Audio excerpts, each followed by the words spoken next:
बाक्सा जिल्लानि सिङाव थानाय राङिदारा गामिनि अनसुलि आइजो आफादा नखरसेयाव 1000 रां अनसुंथाइ होदों। मरिगाव जिल्ला लाहरी घाट ब्लक जलकिया बोरी क्लास्टारनि सिङाव थानाय जलकिया बोरी गेजेर फरायसालिनि बर' बिजोंजों फरायनाय फरायसाफोरा बिजाबनि आंखालाव भुगिनांदों। बाक्सा जिल्लानि सिङाव थानाय सालबारि गामियाव साख्रि आवलाफोरा लकडाउनआव जाग्रा आदारनि आंखाल जानायखौ अनसुंथाइ रानदों। क'क्राझार जिल्लानि सिङाव थानाय सराइबिल हालामनि सुनबिजरा गामिनि साख्रि आवला आरो कन्ट्राक्टरफोरा लकडाउननि समाव अनसुंथाइ रानदों। बाक्सा जिल्लानि सिङाव थानाय रुपहि हाहासारा गामिनि आसाम राइफल चन्दन बसुमतारीनि बिसि मीरा बसुमतारीया अनसुंथाइ रानदों। चिरां जिल्लानि सिङाव थानाय बिजनि सुबाइजार BCDCनि सिङाव थानाय 2 नं मालिपारा गामियाव गोब्राब बारहुंखाया गोबां खहा खालामनानै गालांदों। COVID-19नि थाखाय हादोर नाङैनो गिबि 24 सान लकडाउन फोसावनाय लोगो लोगो जेरावबो गोरिब नखरफोरा आंखालजों मोगा-मोगि जानायलाय बाक्सा जिल्लानि बेन्दोंनि सिङाव थानाय काटलपारा गामिनि थागिबि आजिरा मोननाय फोरोंगिरि मुस्रि प्राणचरण बसुमतारीया ओनसोलनि गोरिब नखरनि सुबुंफोरनो अनसुंथाइ होदों। खुलुमबाय बड'लेण्ड खौरांनि गासै नायगिरि नोंथांमोननिसिम अननाय मोजां मोननाय आरो सिबिनायखौ बावहरग्रोनानै बड'लेण्ड खौरांनि स्टुडिअ' आं रमेन बर'आ बरायबाय। दानिया फैदो आबुं रादाबाव। बाक्सा जिल्लानि सिङाव थानाय राङिदारा गामिनि अनसुलि आइजो आफादा नखरसेयाव 1000 रां अनसुंथाइ होदों। लकडाउननि समाव COVID-19 आव सातजालाजों बुंफबना थानाय रायजोफोरखौ 15 एप्रिल खालाराव बाक्सा जिल्लानि सिङाव थानाय राङिदारा गामिनि अनसुलि आइजो आफादा नखरसेयाव 1000 रां अनसुंथाइ होयो। बे लकडाउननि गेजेराव आङो गिदिंदों सरकारि बिफाननि जानानै आङो एसे नायगिदिंदों बबेयाव माने मा एक्टिभिटिसफोर लानाय जादों। बे हिसाबै आङो नैबे राङिदारा गामियाव आं दिनै फैदों आरो फैनानै आं नुफैदों जे बिनि आइजो आफादा बे गामियाव थानाय दुखिया गोरिब अर्थात गोरिब आरो धोनि साफ्रोम नखरनोबो माने जि अनसुंथाइ होदों आं बेखौ नुफैनानै आं जोबोद गोजोननाय मोन्दों। मानो होनोब्ला बे समाव गावजों गाव हेफाजाब होनायनि सम आरो बे समनि गेजेराव बिथांमोना जोबोद मोजां खामानिखौ मावदों। आङो जाला डेभेलपमेन्ट ब्लकनि जानानै आं जोबोद बिथांमोनखौ आङो हामबाय होनदों आरो साबायखर बावदों जे बिथांमोननि मावनाया गुबुनावबो गोसारलांथों आरो बिथांमोनखौ नुनानै जोंनि बे जाला एरियायाव थानाय अर्थात जाला ब्लकनि आन्दाराव थानाय गुबुन गुबुन गामिफोराबो जाहाथे सोलोंनानै बेबायदि मोजां हाबाफारिखौ लागोन होननानै आसा खालामो। लोगोसेनो जाला डेभेलपमेन्ट ब्लकनि प्रजेक्ट मेनेजार अमल बाग्लारिया गासै गामिनि सुबुंफोरनो खुगानि मुजा थामहिनबा मास्क होना अनसुंथाइ होनाय जायो होननानै मिथिनो मोनबावनाय जादों। महिला आइजो आफादनिफ्राय जों दा न'खराव खस्थ' मोननायनि थाखाय रायलायनानै जों हाजारसे राननाय होदों दा जोंनो महिला आइजो आफादा अनसुलि आइजो आफादा दा बेखौ मोननानै जों जोबोद गोजोननाय मोनबाय आरो जों बे अनसुलि महिला आफादखौ जोङो जोबोद साबायखर बावनाय जाबाय। गामि गंसेयाव जेसेबां नखरफोर दङमोन गासैनोबो होनाय जादों होननानै जोंनिसिम खौरां मोनफैदों। गामि गंसेयाव दङमोन गासै 79 नखरफोर आरो बे गासै नखरफोरनो राननाय जायो 1000 रां। जोङो दिनैहाय एसेबां गोबाव कर'ना भाइरास जानायनि थाखाय जोंनि गामियारि गोरिब गुन्द्राफोरा रांखान्थि बिथिङाव गोबां खस्थ' मोनदों। बेखायनो जोङो राङिदारा गामिनि अनसुलि आइजो आफादा सावरायलायनायनि गेजेरजों जोङो गासै गोरिब बा धोनि बासियालासेनो नखरसेयाव 1000 राङै राननायनि थांखि लानाय लेखा दिनै बे हाबाफारिखौ मावफुंनो आखायाव लानाय जाबाय। बाक्सा जिल्लानि राङिदारा गामिनि अनसुलि आइजो आफाद बे अनसुंथाइ राननानै होनाय खामानिखौ मावफुङो लकडाउननि समाव।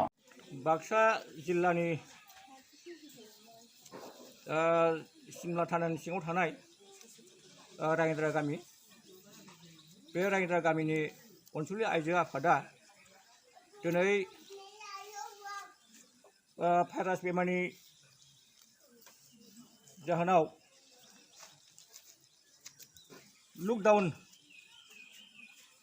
सिन बन्द'नि थाखाय गोबां उसुबिदा जानायलाय जेबो मुवा बेसाद फाननो हायि जेब्ला बन्द'नि जाहोनाव जोङो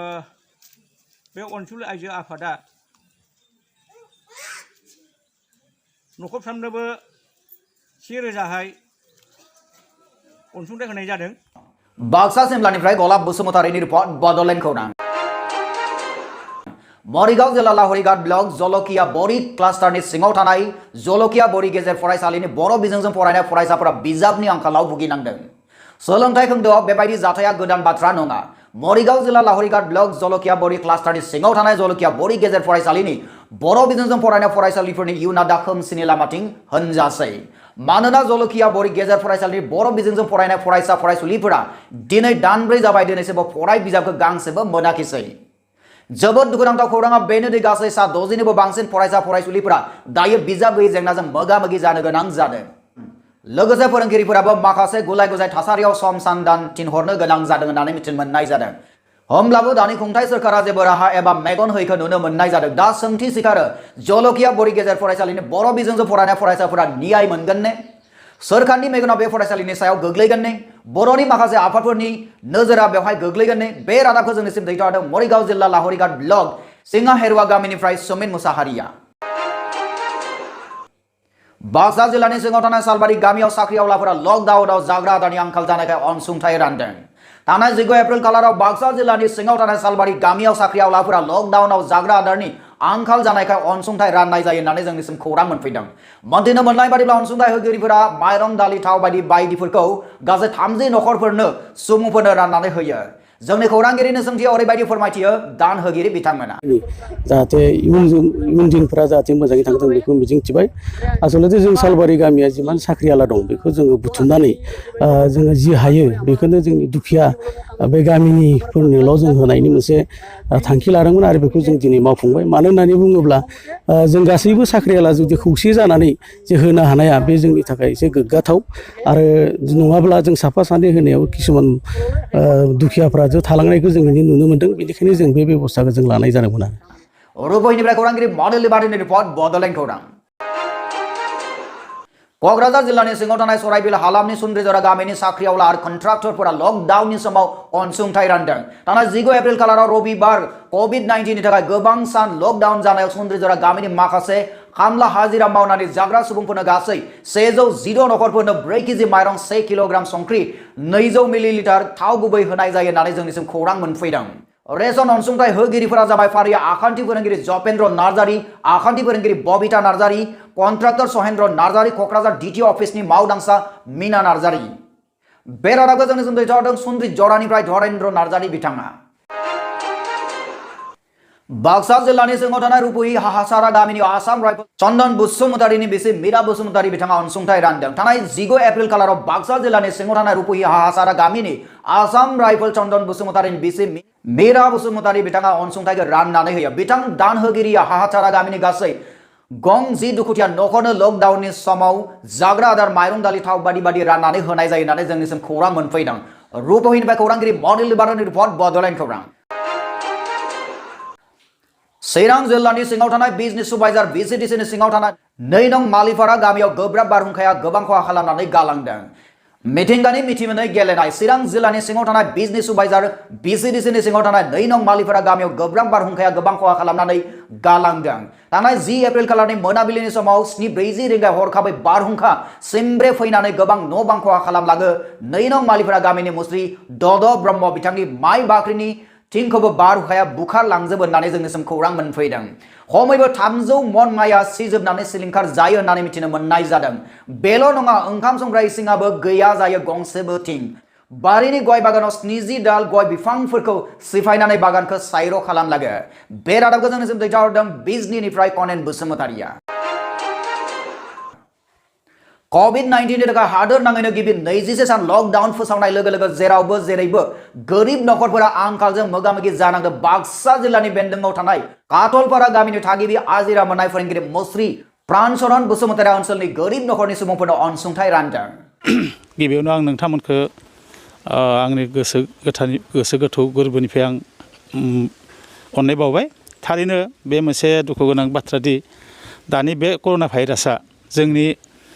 समग्र बिश्वआवनो लोगोसे जोंनि भारतआवबो गोबां खहा खालामबाय बेखायनो दानि जोंनि बे माबायाव थासारियाव जिबिलाक गामिनि गरिब गुन्द्रा हाजिरा मावना जानाय खामला मावना जानाय बिथांमोना दिनै बे लकडाउन अबस्थायाव बे लकडाउननि समाव बिथांमोना खुनु राहा गैया जादों खामानि मोनाखै मावनो दांनो मोनाखै न'निफ्राय ओंखारनो हायाखै बेखायनो जोंनि असमनि साइस्थ' मन्त्रि बिथां मानगोनां हिमन्त बिश्व शर्माया जे जोंनि कर्मचारिफोरखौ जि हायो अनसुंथाइ होनो थिनदों बेखायनो आंबो आंनि नैबे बाक्सा जिल्लानि खाथुपारा गामियाव आं बे गामिनिनो आरो बे गामियाव न'निसो गरिब गुन्द्रा दोङो बिथांमोना खामानि मावनो मोनाखै बा बायदि बायदि राहा लामा मोनाखै बेखायनो आं बिथांमोननो एसे आंनि फारनिफ्राय आं हानाय पर्यन्त आङो अनसुंथाइ होदों। थांनाय 9 एप्रिल खालाराव बाक्सा जिल्लानि बेन्दोंआव थानाय काटलापारा गामिनि थागिबि आजिरा मोननाय फोरोंगिरि मुस्रि प्राणचरण बसुमतारी ओनसोलनि गोरिब नखरनि सुबुंफोरनो अनसुंथाइ होनाय जायो होननानै जोंनिसिम खौरां मोनफैदों। नोंथांमोना जोंनि नांगोलायाव जेतिगरे हाबफैबाय जोंनो माइरं दालि लाबोदों जोंहा सालबारि बास्कानि जोंनि बिटिसि एरियायाव जा खासे गामिनिनो खाथुपारा रायजो बिथां प्राणचरण मास्टार बिथाङा थायो सुरपेटायाव जोंनि गोरिब गुन्द्रिनि थाखाय माइरं दान होदो बिथांखौ जोङो सापर्ट खालामदो जेतिके जों गोरिब गुन्द्रानि थाखाय जोंनो बिदि रेसनखौ होफैदों बिथांखौ जों मोजां मोनदों। आसामनि मन्त्रि हिमन्त बिश्व शर्माया साफ्रोमबो साख्रि आवलाफोरखौ नसुंसेनि गोरिब गुन्द्रा नखरनो जा हागौ अनसुंथाइ होनांगौ होनना बिथोन होनाय लोगो लोगो काटलपारा गामिनि थागिबि आजिरा मोननाय फोरोंगिरि मुस्रि प्राणचरण बसुमतारी ओनसोलनि गोरिब नखरनि सुबुंफोरनो लकडाउननि समाव आदार मुवा अनसुंथाइ राननानै होयो। प्राणचरणखौ जों जोबोद गोजोननाय मोनदों बिथाङानो गोरिब गुन्द्रानि कारणे माइरं दालि होदो बिस्कुट होदो आरो जाहाथे बेबायदिनो गोरिब गुन्द्रानोबो बिथाङा बेबायदि होथों होननानै आं साबायखर होबाय। माइरं दालि थाव बिस्कुट बायदि बायदि अनसुंथाइ होदों होननानै मिथिनो होदों। बाक्सानिफ्राय राकेश रामसियारिनि रिपर्ट बड'लेण्ड खौरां। दानिया सम सफैबाय बड'लेण्ड खौरां गावसो नागिरनो नोंथांमोननिफ्राय बिदाय लानायनि बड'लेण्ड खौरां गावसो नागिरनो नोंथांमोनसिम अननाय मोजां मोननाय आरो सिबिनायखौ फिन बावहरफिनबाय आरो दिनै रादाब केसम फोजोबनाय जाबाय। गोजोन्थों।